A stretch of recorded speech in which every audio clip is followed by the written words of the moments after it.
1월 1일 현금 영수증 제도가 전국적으로 실시되었으며 이유는 환경보호를 위해 이산화탄소 배출권 거래제를 실시하였고 터키 정부는 초인플레이션을 해결하기 위해 디노미네이션을 단행하여 100만 리라를 1터키 리라로 변경하였습니다. 1월 9일 정부는 탈북자 명칭을 새터민으로 변경해 국어사전에 등재한다고 발표하였습니다. 1월 10일 영국 스탠다드 차타드 은행이 제1은행 인수자로 결정되었습니다. 1월 20일 수도권 전철 1호선 정점역에서 천안역 구간이 개통되면서 전국 광역전철의 첫걸음을 내딛었습니다. 같은 날 조지 부시 미국 대통령이 재선 취임식을 가져 두 번째 임기를 시작하였습니다. 1월 27일 정윤철 감독의 영화 마라톤이 개봉하였습니다. 조승우의 장애인 연기가 매우 빛났으며 장애인에 대한 인식 개선을 많이 발전시킨 영화라고 평할 수 있을 것 같네요. 우리 아이에게는 장애가 있어요. 2월 3일 헌법재판소는 가장을 중심으로 가족 구성원을 기록하는 호주제를 명시한 민법 778조 등에 대해 헌법 불합치 결정을 내렸습니다. 이 판결로 인해 2008년 1월 1일 이후로 가족관계 등록부에 가족 구성원이 기록되고 있습니다. 2월 14일 미국의 프로그래머 스티브 첸과 체드 헐리가 유튜브를 설립하였습니다. 그들은 과연 이 유튜브가 세상을 변화시킬 엄청난 플랫폼이 될 줄 알았을까요?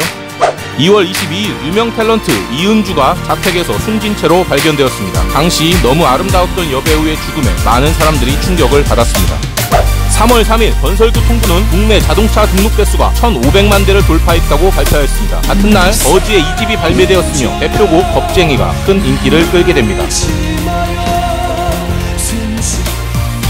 3월 15일 걸그룹 주얼리가 4집 슈퍼스타로 컴백하였습니다.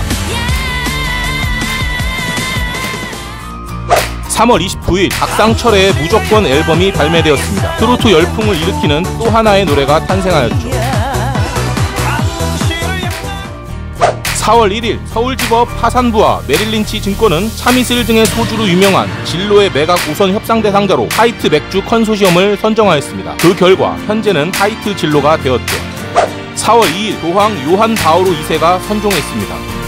4월 23일 유튜브 최초의 영상 위에더 주가 공개되면서 서비스가 개시되었으며 무한도전의 시초라고 할 수 있는 MBC 예능 프로 토요일에서 무모한 도전이라는 코너가 첫 전파를 탔습니다. 4월 29일 경기도 고양시 일산구 대화동에 킨텍스가 개관하였습니다. 5월 1일 TU 미디어가 세계 최초로 위성 DMB 서비스를 실시하였으며 리빙 레전드인 리오넬 메시가 FC 바르셀로나에서 첫 데뷔골을 넣었습니다. 5월 18일 한때는 대한민국의 컴퓨터 대표 회사였던 삼보컴퓨터가 법정 관리를 신청하며 역사의 뒤안길로 사라지게 되었습니다. 5월 20일 현대차가 미국 엘러베마주 모빌의 현지 공장을 준공하였습니다. 5월 23일 SG워너비의 2집 앨범 살다가가 발표되어 소몰이 창법의 대유행을 이끌며 큰 인기를 끌었습니다.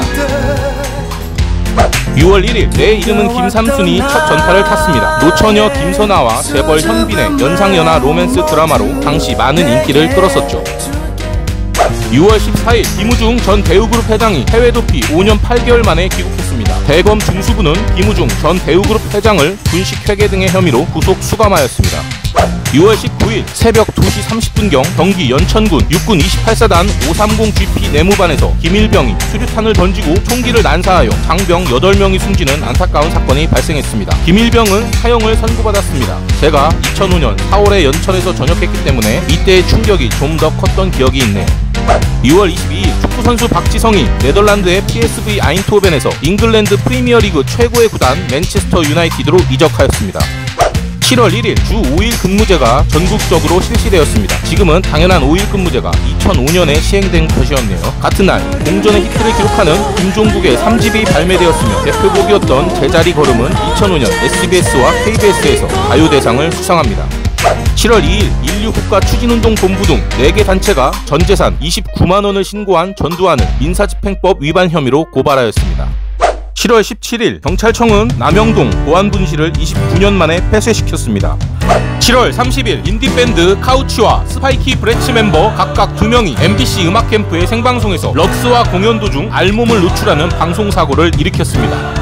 8월 3일 서울대 황우석 교수팀이 복제계 스너피를 공개하였습니다. 그야말로 전국이 황우석 신드롬으로 가득 찼던 때였습니다. 8월 4일 박광현 감독의 영화 웰컴 투 동막골이 개봉하였습니다. 8월 10일 네오플은 던전앤파이터 오픈 베타 서비스를 개시하였습니다. 8월 23일 넷마블이 서든어택 정식 서비스를 개시하였습니다. 8월 24일 고 최진실 주연의 장밋빛 인생이 첫 전파를 탔습니다. 최진실의 시한부 연기에 눈물 한 바가지 흘렸더랬죠. 8월 29일 허리케인 카트리나가 미국 루지애나주에 상륙해 남부 지역 및 멕시코의 연안을 강타했습니다. 미시시피 해안가가 가루가 되어버렸고 엘라베마와 플로리다 해안가도 큰 피해를 입어 최소 1380명의 사망 실종자가 발생했습니다. 8월 30일 공군 측은 국산 초음속 고등훈련기 T-50을 출고하였습니다. 9월 6일 제14호 태풍 나비가 일본 나가사키에 상륙해 한반도 영남 지역에까지 큰 피해를 입혔습니다. 10월 1일 서울시는 47년 만에 복원된 청계천을 일반인들에 개방하였습니다. 10월 14일 인천공항공사는 공항 이용자 수가 1억 명을 돌파했다고 밝혔습니다. 11월 6일 SM 엔터테인먼트 소속의 보이그룹 슈퍼주니어가 데뷔하였습니다. 11월 21일 KT가 070 인터넷 전화 서비스를 개시하였습니다. 언제부턴가 점점 사라지더니 지금은 070으로 시작하는 번호를 못 본 지 꽤 된 것 같네요.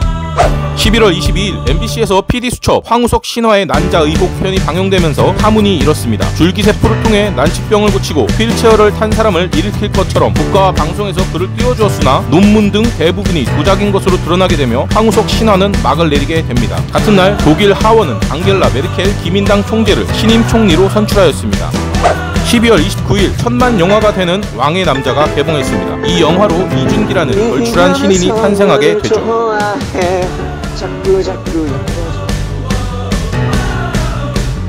구독과 좋아요를 누른 당신 2006년에 뵙죠.